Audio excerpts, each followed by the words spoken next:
Elles fleurissent au coin des rues depuis l'arrivée des beaux jours. Proclamant « Nous aimons les herbes folles », ces grandes affiches sont destinées à sensibiliser la population tourangelle au zéro phyto. Les communes de l'agglomération s'engagent en effet à abandonner le désherbage chimique. Le message rencontre un écho favorable chez les Tourangeaux, croisés ce jour-là sur le marché aux fleurs. Moi, ça me dérange pas du tout qu'il y ait des herbes folles. Ça peut être joli, il y a des herbes qui sont très jolies aussi. Je pense que l'abandon des produits chimiques, c'est logique pour faire les choses naturellement et éviter la pollution et plein de choses. Ça provoque des cancers et pour celui qui les répand et pour celui qui les respire. Pour l'environnement, c'est pas mal du tout. C'est aussi l'avis de Tour Plus. La communauté d'agglomération a décidé d'anticiper l'application de la loi Labbé. Cette dernière interdit à l'État et aux collectivités locales d'utiliser des produits phytosanitaires pour entretenir espaces verts, promenades et forêts à partir de 2020. Mais nous, à Tour Plus, nous avons choisi une politique volontariste. On a décidé d'anticiper et de ne pas attendre cette année 2020, mais de le faire dès à présent. Voilà la politique concrète de Tour Plus en la matière. Et nous allons essayer d'accompagner les communes qui font partie de notre agglomération pour les aider dans cette démarche, car elle n'est pas facile, elle n'est pas aisée à comprendre, car elle est pleine de contradictions. Si vous voulez. Il y a ce que veut le public d'un côté et ce qu'il attend de l'autre en matière d'entretien d'espaces verts. Nous voici à La Riche. Ici, on retrouve les joies du racloir et de la binette. À l'instar de Fondette, Jolétour, Chambray et Saint-Avertin, la commune a signé la charte d'engagement Objectif zéro phyto proposée par la CEPANTE, la société d'études, de protection et d'aménagement de la nature en Touraine. La politique de la ville, c'est de réduire de plus en plus l'usage des produits phyto.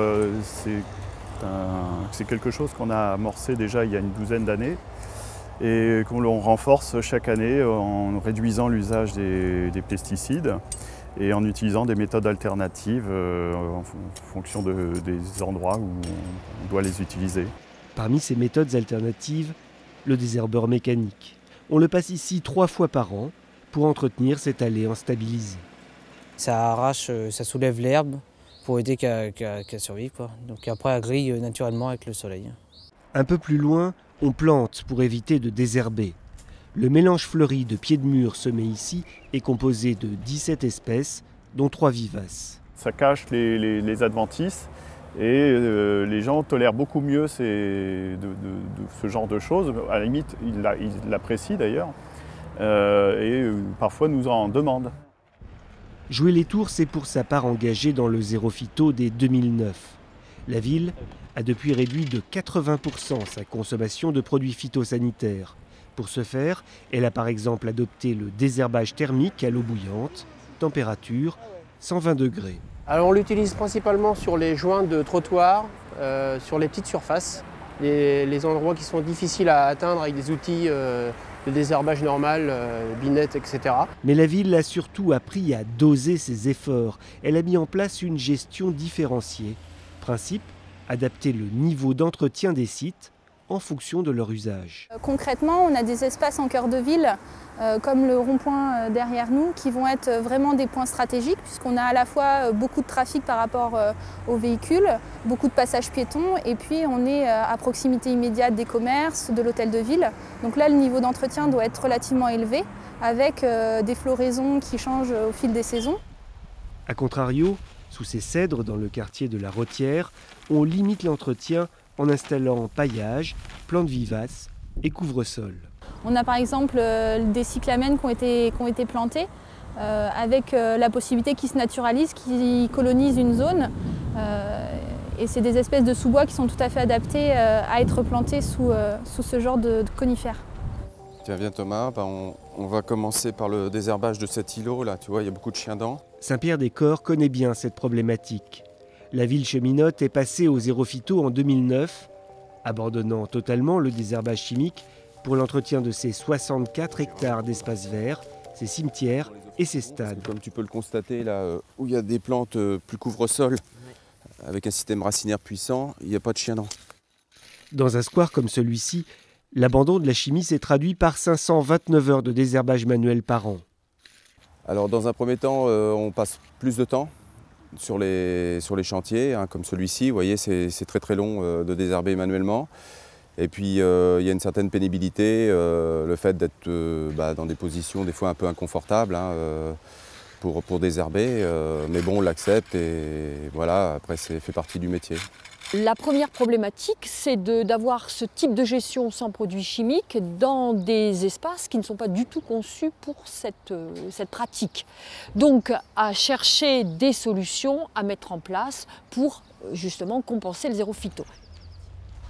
Ici, une des solutions a été de refaire les massifs de la périphérie du square. Des massifs autrefois envahis de chiens-dents. On a décaissé la terre pour évacuer ce chien-dent. Après, on a refait une plantation d'arbustes. Notre plantation, on la met avec une bâche biodégradable, imbibée d'huile, un mulch issu de nos tailles, qu'on rebroie nos végétaux. Et ça permet de réactiver la vie du sol. Le couvert végétal vient recouvrir l'espace. Les plantes sont en concurrence et les mauvaises herbes qu'on a décidé de ne pas avoir, on les a pas et on réduit beaucoup le temps de désherbage. Ah là, c'est une autre technique qu'on a développée, la mise en concurrence des végétaux.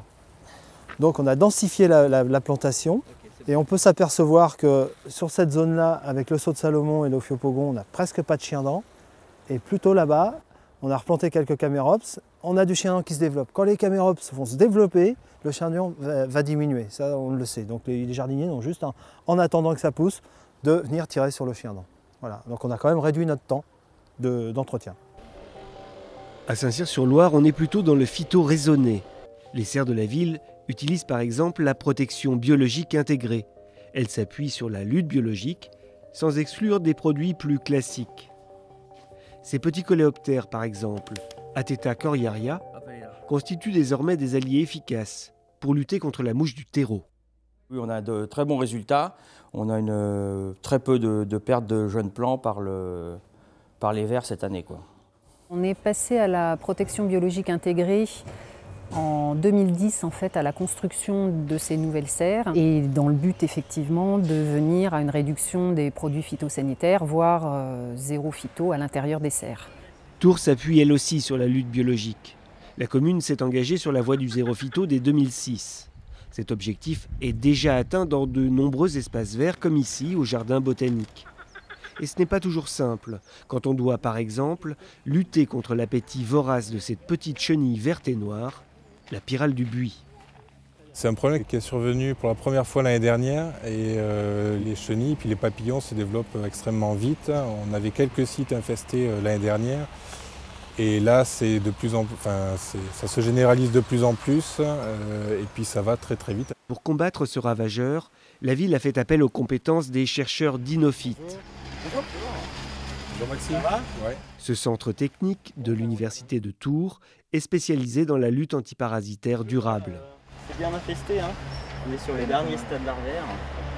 On va vraiment chercher des solutions qui vont le moins déranger le milieu extérieur, donc les abeilles, tout ce qui est insectes pollinisateurs et également insectes utiles. On va tester donc ici une solution à base de bactéries qui va tuer la chenille par ingestion. On va également tester d'autres produits à base d'extraits de plantes, donc comme le pyrètre, mais qui est un peu plus toxique. Donc on va essayer de voir un petit peu la toxicité que ça peut avoir. On va également tester d'autres produits donc là, qui vont être plutôt à base de sucre. Alors là, c'est pour des effets répulsifs. Donc c'est assez intéressant et assez novateur dans ce domaine-là. Après, c'est assez large. On va tester en tout 5 ou 6 composés différents. Autre difficulté, la réaction du public. À Saint-Pierre-des-Corps, le zéro phyto concerne aussi les stades. Conséquence, beaucoup de travail mécanique pour un résultat qui ne satisfait pas toujours sportifs et associations. Pour les agents, c'est un surplus de travail, ça c'est évident, surtout dans le contexte actuel où les absents ne sont pas remplacés. Donc on est obligé de travailler en priorité sur la tonte et sur le traçage. Et souvent, le travail de fond qui nous permettrait vraiment de maintenir les terrains à un bon niveau est un peu négligé. Les terrains restent corrects, par contre, on a quelquefois des petits soucis avec les associations sportives, rugby et footballeurs qui sont un petit peu déçus de la qualité des terrains. D'où l'importance de la communication. La ville de Tours va elle aussi au-delà de la loi Labbé et a déjà banni la chimie de ses cimetières, comme celui de Tours Sud. Ce bel espace paysager est en cours de réaménagement. On arrache les hêdifs, on replante des vivaces, on sème entre les tombes des plantes couvre-sol comme la phila à fleurs nodales et surtout, on communique et on sensibilise. Comme vous pouvez le voir sur le site, il y a plusieurs panneaux d'explications qui ont été mis en place. C'est un travail aussi de sensibilisation par les jardiniers qui sont là au quotidien et également par les gardiens du cimetière qui répondent aux questions et qui expliquent aux gens qui, la première fois, effectivement, peuvent être surpris de voir ces changements visuels. Quelle place peut-on laisser à la nature en ville? Pour le naturaliste de la Sépente, François Bottet, la gestion naturelle adoptée le long du Petit Cher aux 2 Lions à Tours apporte des éléments de réponse. Là on est en bas de pente, dans une partie un peu humide, pas loin du Petit Cher. Donc là on a une plante qui est assez caractéristique des sols argileux et humides, voire un peu inondés dans les prairies humides un peu partout en France. On appelle la consoude officinale. Des plantes, mais aussi des oiseaux et des insectes. Ce corridor vert héberge ainsi la moitié des espèces de papillons et de libellules d'Indre-et-Loire. Preuve que la ville peut participer à entretenir la biodiversité. Et en centre-ville, on peut imaginer qu'il y a la place pour des jardins de ce type, mais plus on s'éloigne de la ville, voire même dans des espaces assez grands en ville, où il y a une partie assez sophistiquée, assez anthropisée. Il peut y avoir des parties soit au milieu d'une grande pelouse, soit dans une partie un peu plus tranquille. Dans des carrefours également, il peut y avoir des parties qui ne sont pas du tout fauchées, pas du tout girobroyées tous les ans. Il y a la place partout, à mon avis, pour une partie de biodiversité. Et à ce moment-là, si la surface est assez grande et si les relais sont assez nombreux, on peut imaginer qu'effectivement, l'ensemble de la faune et de la flore se porterait mieux.